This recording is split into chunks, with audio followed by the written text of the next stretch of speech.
have two legal practitioners. Yes, they are with me in the studio. I have Barrister Joshua and, of course, Barrister Greg.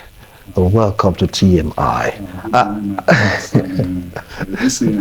For your invitation. All right. I believe you experienced the display of the first set I had, three analysts I hadn't set then, and they spoke their mind and, of course, their opinion about the issue of big wigs. Okay, now from legal standpoint, as legal practitioners, do you share their sentiments saying that the influence of big wigs might be felt in the election in some part of the state, especially the rural area, while the urban area, definitely they are more conscientized. It may have little or no impact. Let me start off with Barrister Greg.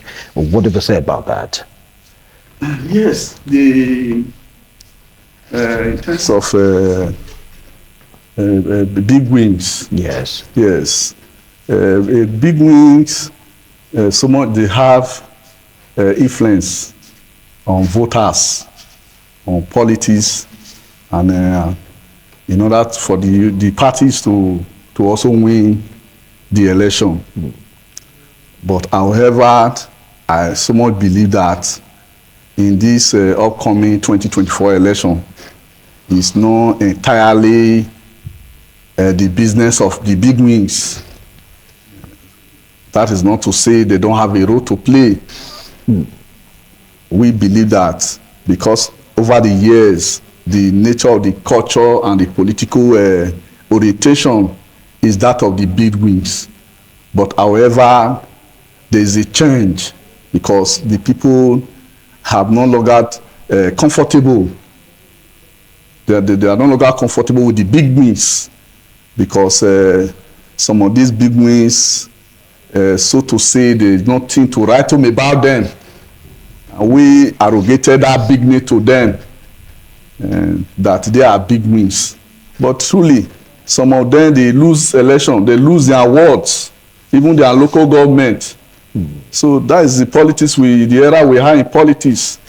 But however, being that they are being on ground, they have the political aura, they have the political financial muscles, and they have also, in one way or the other, they have also affected one or two persons in their environment or in the state, as the case may be. So in that, one will also believe that they also have influence on the electorate.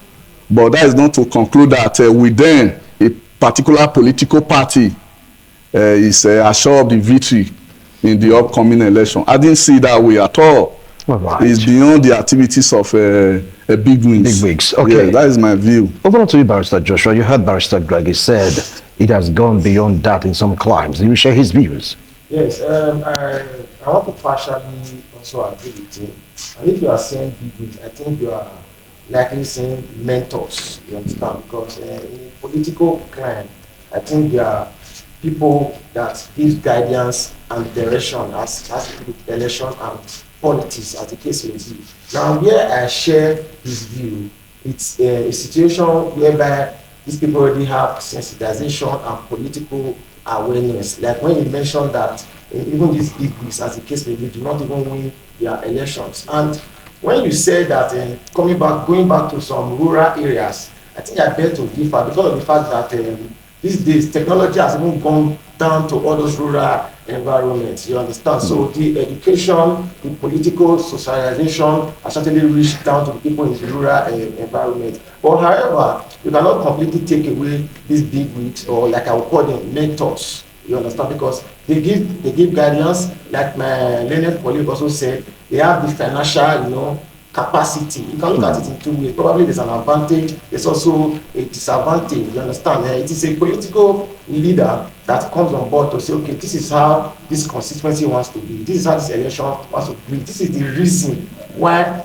this person is our choice, this person is our best candidate, you understand? You cannot just gather a sheep without somebody that is shepherd, you understand? There must be a shepherd that's actually leading a sheep, if not, they'll be going to a very directionless direction. So, however, you cannot completely take them away. Rather, I think the awareness should be more, the sensitization should be more, the education should be more as to regards political culture and education relating to rural areas. So that is it basically. Well, now some persons may not really rely on the big wigs in the state, so to speak. They go outside of the states to bring some big wigs, they call it national big wig leaders from the state listen to.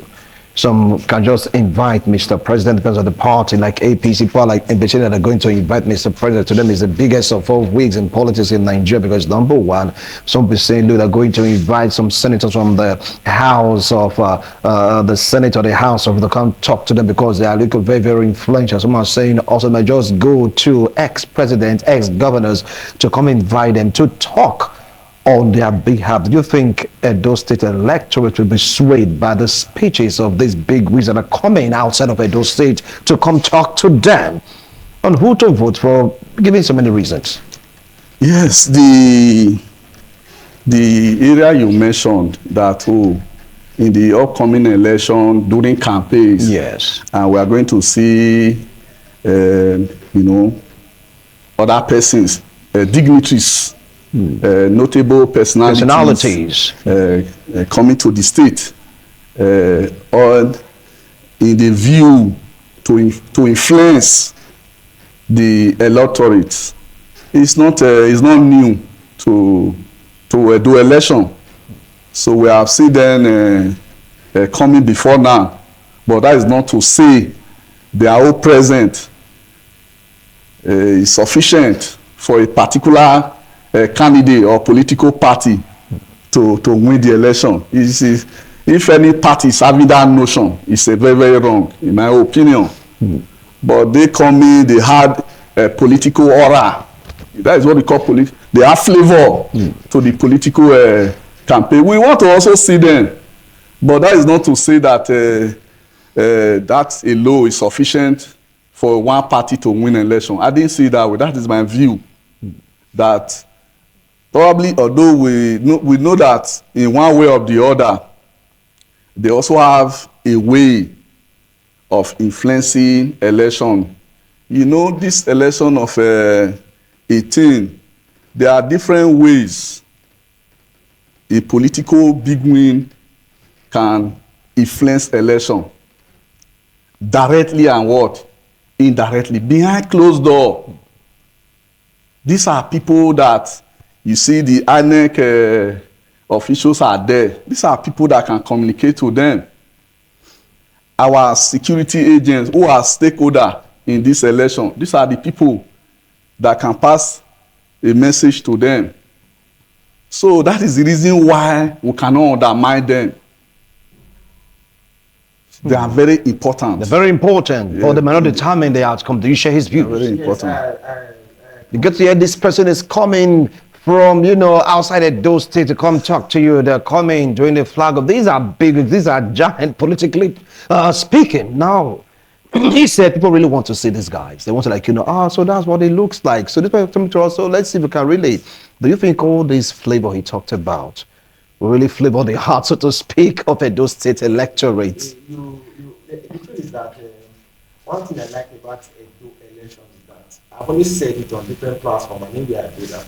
Edolites are not swayed by what you see, by what they see, but exactly by your actions. That's what they are swayed with. Again, for the political parties, you must have support. So it's a norm. It's a norm. You must invite the big wigs to come and because of their political experience, like Leonard Senior rightly said, because of their political experience, because of their political awareness, they should come down to say, okay, this is the reason why you should support this particular candidate. So he was completely correct when he actually said so, but that does not really influence or determine who wins an election.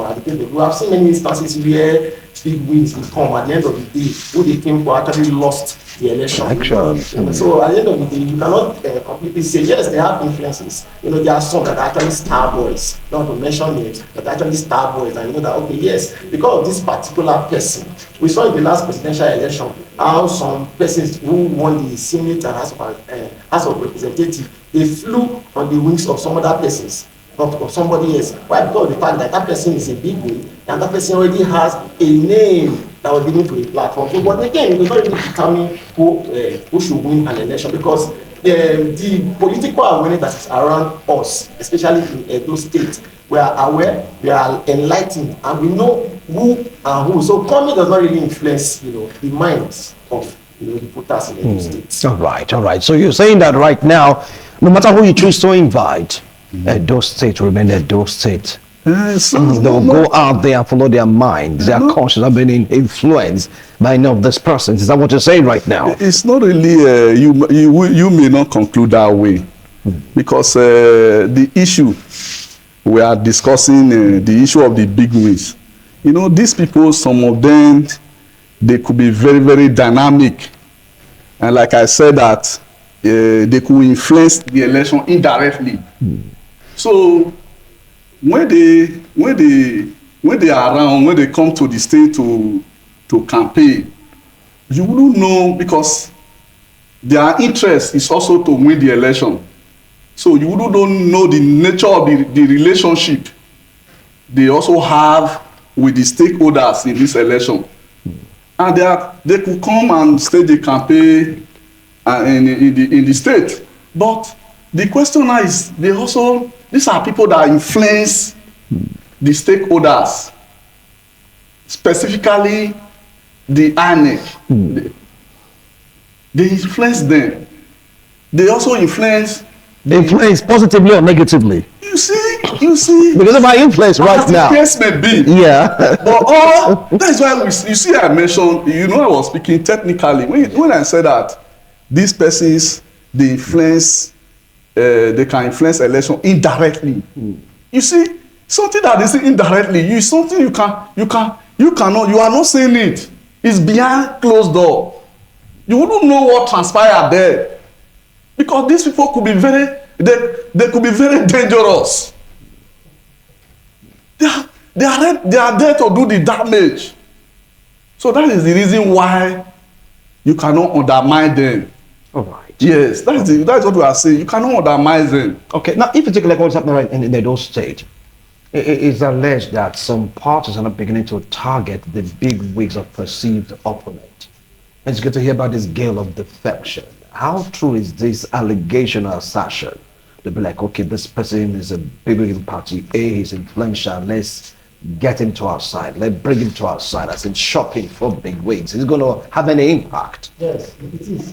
It's going to have impact on the electorate, because back then in the rural areas, they have leaders and they have people that they take directions and take instructions on actually doing elections. So those persons who have been there, because you cannot take away interaction and communication from the electorate. So in the rural area, there are these particular persons who have such influence. You understand? They have such influence and they have impact on the electorate. So at a particular time, they have these guys that are already their followers.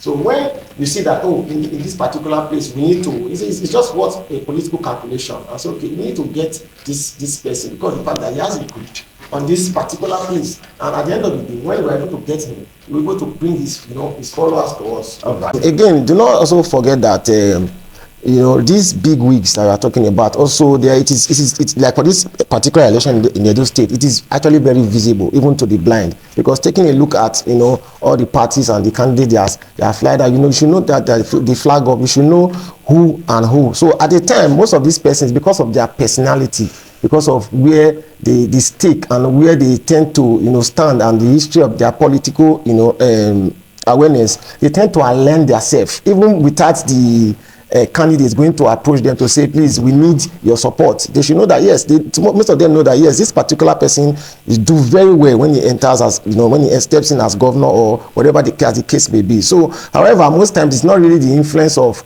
the candidates to the big wigs, but it's actually the big wigs know that, yes, I want to align myself with this party, because with this person, because we share the same political ideology, we share the same political mindsets, however as the case may be. All right, so you're talking about going out there to poach for the political perceived big wigs. Is not going to have any effect, because you get some parties saying, look, I think we need the service of this XYZ. He's very, very strong in XYZ party. He's a big leader. Let's bring him to our side, because that's what we're saying, and it's happening right now in Edo State. Yes. The impact of this switch, so to speak. Yes, it's going to, when defection, that is what we are saying, when a big wing, you see, move to another party, it's a big loss to the party they are leaving. Yes, a plus to the other party, because they are going to create a very big vacuum and loopholes in that area, in that local government. And this is somebody that is known, respected by the people in that locality. So to say, he's their political leaders over the year, and they are answerable to him. Now, since moving, the followers, the majority of them, they are going to also move with him, because they have also benefited politically and otherwise from such a political big win. So, and so far, we have also seen people moving. So it's a plus to that political party. So it's a plus. It's a plus. It's an added advantage to them in winning the election. Yes, because the supporters, they enjoy, they are going to channel all this vote to the new political party they are now member. So that is it. All right. Yes. Now, before we go to the next discussion, what advice do you have for Edo State Electorate that are really getting set to go out there to vote come September 21 in regards to the big wigs in court? Like I said on the platform some days ago, I don't like you should in normal local panels. Shine your eye, come down to take a closer look at these candidates, and look at their credentials, look at their pedigrees. Know, at least, even if you don't know the heart of a man, but at least something should be perceived from what you actually see. So it should not be a political. We have gone past the era of sharing rice, sharing Gary, and all of those, because those things will not sustain you for the next 4 years. You understand? So let us try to look at these candidates. We cannot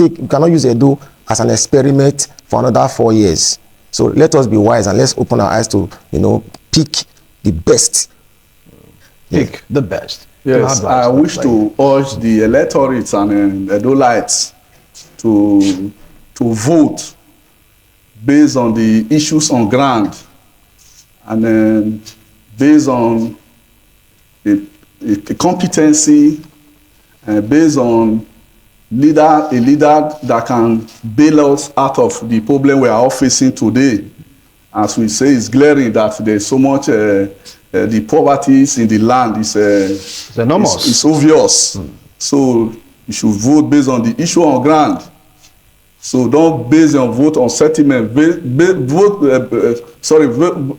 your vote on competency and based on the prevailing economic circumstances. That is my advice. All right. Well, you've heard them talking about you have to shine your eye, so to speak, vote, based on competence.